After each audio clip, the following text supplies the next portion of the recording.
Welcome to another episode of Stories from the Edge of Life. We once again have a very special guest who is back with us, Andrea Sonnenberg. Welcome back, Andrea. Thank you. It's so nice to be back. Great. Andrea, would you mind just introducing yourself once again to our audience? Sure. My name's Andrea Sonnenberg. I am a lawyer by training. I practiced law for many years, realized my true calling was helping children, and I founded a literacy and enrichment program for underserved students. And then, sadly, I have a son who struggled with mental health issues for many years, and he passed away in 2017. And after that loss, I realized that I needed to, in order to survive, really, I needed to elevate his legacy and become a mental health advocate.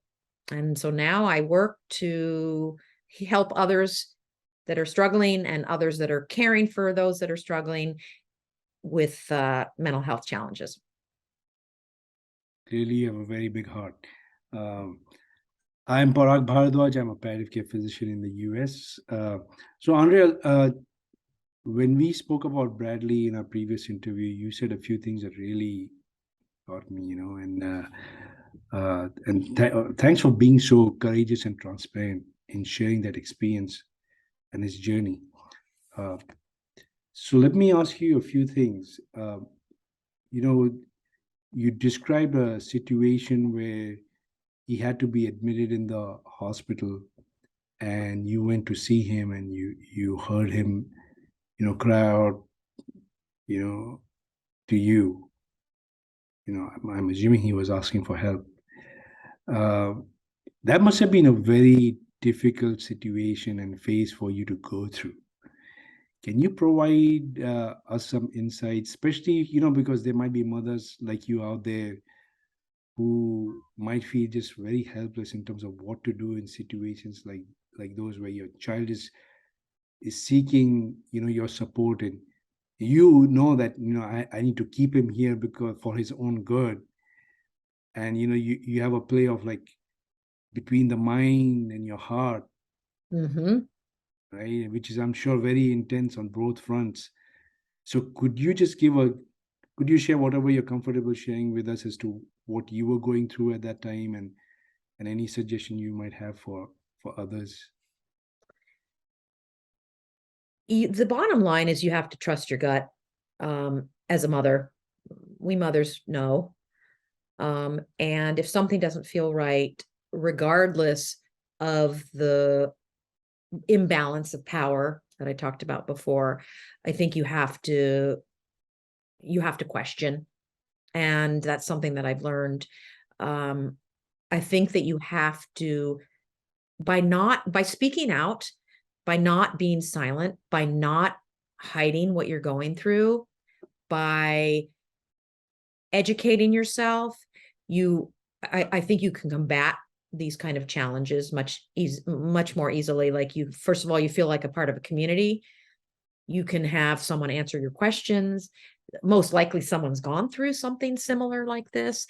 And so what I always say is be open, be look for support, talk to your friends, even if your friends aren't going through what you're going through, because chances are they'll know someone that's going through what you're going through, and reach out to resources like NAMI and the Dee Dee Hirsch Center and the Maple Counseling Center. There's like a lot of institutions that offer a lot of resources, support groups. I think support groups are huge. If you can find to be able to sit with people that are going through something similar that you're going through, is really, really life-changing. I found that when my son passed away, I went to therapy. It wasn't all that helpful because no one can bring my son back. And, other than kind of learning ways to channel my grief, it wasn't all that helpful. And what I found was the most helpful thing was joining a support group, a grief group of women who had also lost a child. And to this day, 5 years late, almost 5 years later, we still meet and we still text each other, and we become really good friends. And we share this horrendous experience, and it just feels better to not feel alone. Well, thanks for sharing that advice. Now I just want you to sort of go back when Bradley was first born, and you know you seem to have been like the pillar of support for him. Um, and then, of course, there was his sad demise. Now, can you just briefly share with us, how you were able to face those many challenges, and I think you were trying to deal with, trying to understand what was going on with him, and then all the world around him that was, maybe not understanding him at all. Right. So you were dealing with him and the world, and maybe trying to connect the two. Right. Well, the thing is that a mother's love is unconditional. So you give birth to that child and you love it, no matter what, no matter what. So, I loved that boy. Mental health issues, physical health issues, allergies, whatever, all the things. He did have a lot of allergies too. um, and so that's really kind of the basis of it. And so you will do anything to help that child. And there's a little bit of a denial that kind of exists as well, and it was like I talked about when we met the last time, that I kind of just always attributed a lot of his sensitivities and a lot of his difficulties and challenges to just the fact that he was quirky. And I still think that. Um, so I think that the most important thing is to really learn as much as you can and reach out as much as you can. I feel like I'm a broken record saying that all the time, but I just can't stress it enough. You don't have to do this alone. You just don't. It takes a village, and there are support systems out there. There are classes now that you can take. And then people take these classes where they learn about caring for someone with mental health issues. Then those people end up teaching the classes. So your teachers are people that have had similar struggles to what you've had. So that's a really important thing to do. But we never stop loving them. And I think that's what keeps us going. And that's not to say that it's not frustrating, because it can be frustrating. It's not always easy when you have a child that's got challenges. Regardless of the kind of challenges, physical, mental, whatever, it's hard. And so I think one thing that I also always say to people is, self-care is really important. And so I highly recommend therapy. I mentioned earlier that therapy wasn't that helpful for me in terms of my grief, but I think it is very helpful and it was helpful for me in terms of learning how to care for a child who's struggling with mental health issues.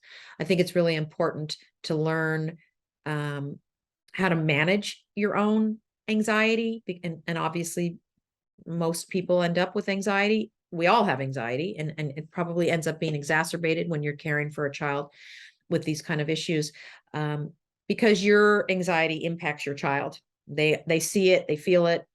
It ends up exacerbating their anxiety. So you really want to be able to keep that in check.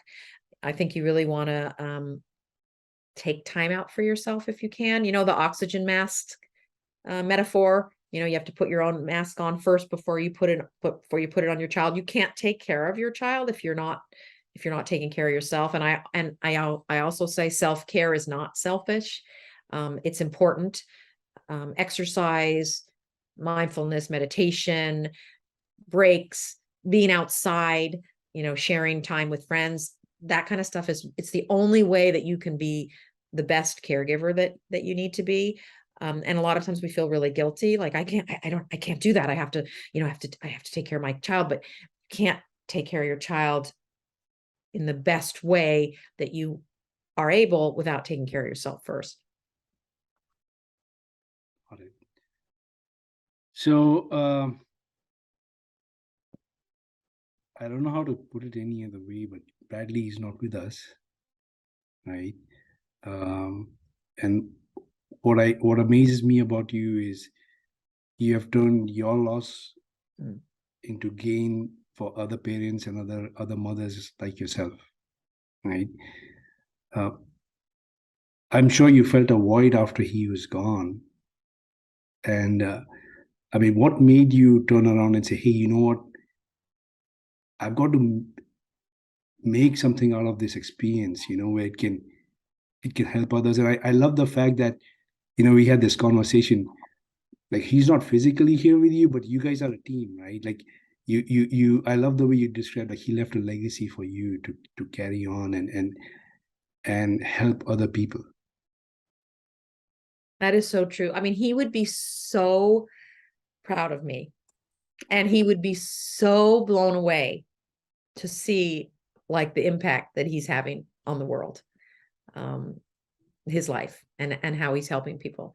And I think that's really what inspired me, that like I didn't want his life to just end, like I wanted to keep his memory alive. I wanted to keep talking about him. Sometimes I find people are awkward. They don't know what to say. They say like, oh, they don't want to make me sad, so they don't bring him up. And I say, but no, it would make me sad if you don't bring him up. So like I want him to stay a part of my life. And I still will say all the time, oh, Bradley would have said this, or Bradley would have said that. Or I look on a menu all the time. Oh, that was Bradley's favorite thing. Bradley would order this. And my kids do it all the time too. And but I think that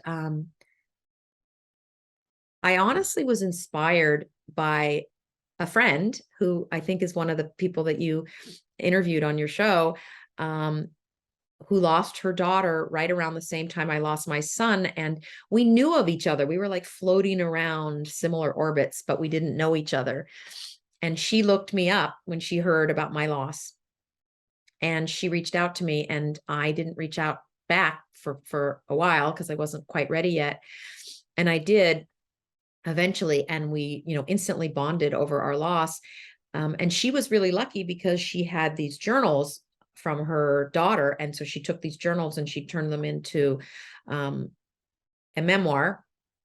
And so one day we were having lunch, and I remember we were eating our veggie burgers together. And she said to me, what if you work to elevate Bradley's legacy and make an impact in the mental health world? And just like that, I said, I want to do that. I want to do that. So, I really was inspired by this friend of mine with this similar loss, who really understood what I had experienced. And only someone that's gone through it could really understand. And she could say to me, this is really helping me. It's not just helping others, it's helping me, and that's why I always say that that's the irony of this work, is that, I'm dealing with all these people, and like I have a podcast and it's called Getting Through. And we talk about, I interview young people who are getting through, they're struggling with mental health issues, but they're getting through. And I say, the irony is I'm talking to all these people about how they're getting through, but the reality is this is how I'm getting through. So it's, she inspired me, and it's been this incredible journey that helps me by helping other people. Wow, that's amazing. You make it sound so easy, but I'm sure it's not. Now, few things, they take, the usual sort of uh, thing that you hear from people is that, well, time heals and so forth. And, because you tend to sort of forget, or you start like coming back into this world from what you've experienced, and the world and your the distractions of the day-to-day world start filling that void. But here you are, you constantly keep on thinking of him. And it's like counterintuitive. One might think, hey, wouldn't constantly thinking about him make you more sad, because and remind you of your loss? But it seems like you figure out a way where you actually you use it as a positive. Right. So can you just describe how you were able to do that? I think with a child, um, there's just so much a part of you. Um, whether you talk about them all the time or not, they're there. They're a part of you. You created them. You bore them. Especially as a mother. I think it's different, even with a spouse. It's very different, and so I think that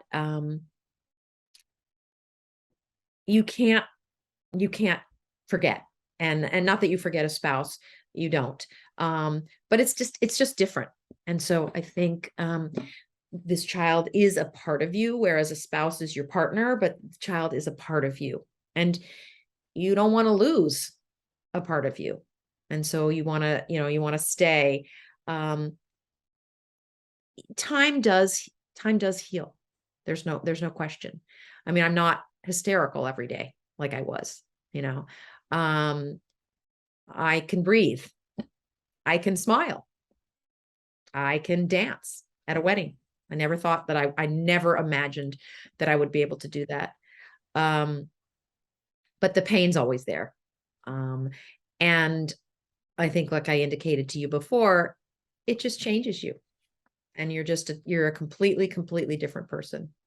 um and being that different person, um you realize that it's okay to be like, it's okay to be sad. It's okay. And there is a sense of sadness. There will always be a sense of sadness about me. And it just kind of it but I don't want it to define me. um but it's there.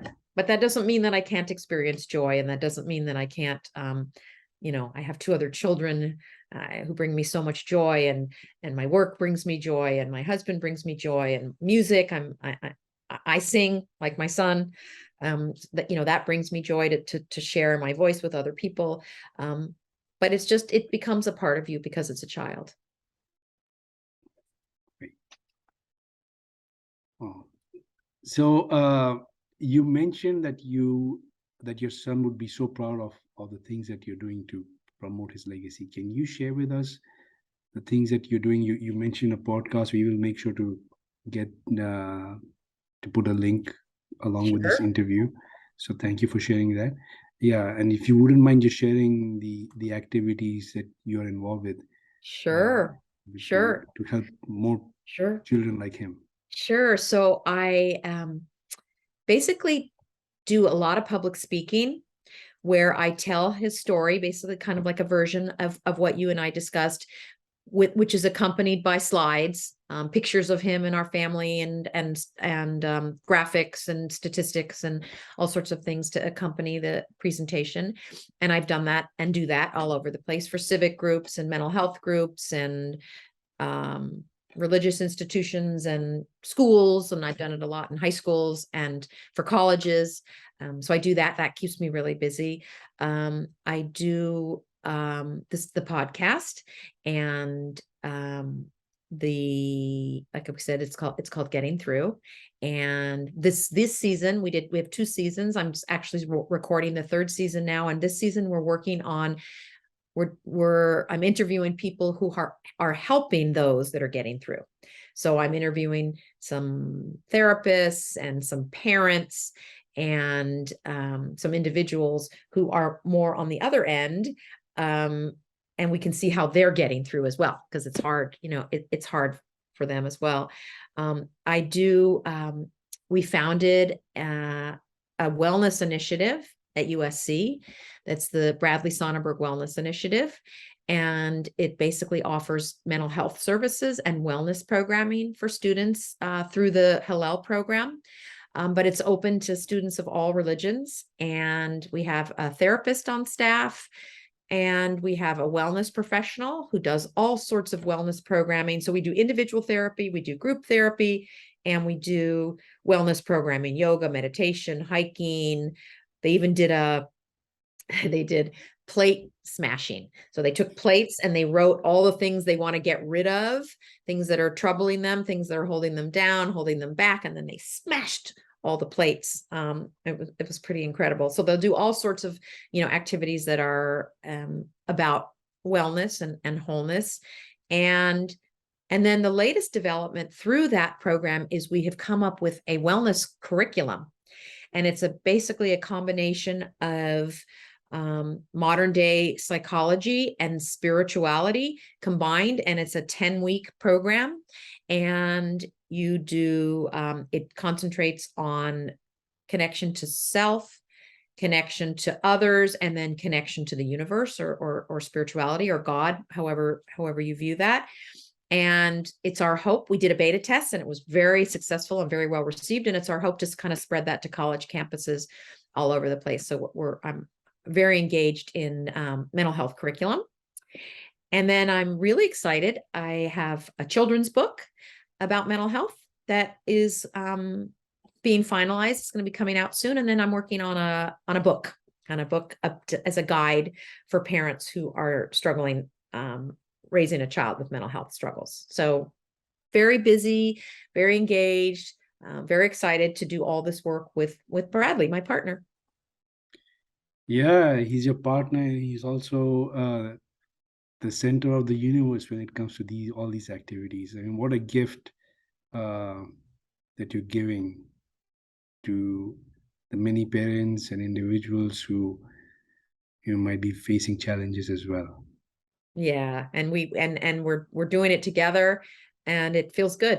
It feels good. So I'm sure there are children who walk up to you at times and just thank you for all the services that you're offering. How do you feel? Do you see Brad in them? Sometimes, yeah, sometimes I do, and I see Brad in like everything that I do. He looks like me, so I see him when I look in the mirror. And but I do see him in those kids, and I see him in the kids that are struggling and then get through, and where he wasn't able to. So I see him that way. Absolutely. Yeah, and I'll just share something with the audience. I really loved when I first spoke with you, how you refer to him as like my Bradley. Yes, he is my brother. Yeah. So with that, we'll conclude this interview. Thanks a lot again for being so courageous and sharing his story and yours. And we will share the links of your activities, like I mentioned, along with this interview. And we will hope to keep in touch with you and have you again as to learn more about, maybe some of the new things that you will figure out to do down the road. I would love that. I would love that. Thank you so much for having me. It's so lovely to meet you, and you're doing such important and honorable work as well. I thank you for that. Thank you. Thank you. All right, we'll speak soon. Yes. Okay, bye.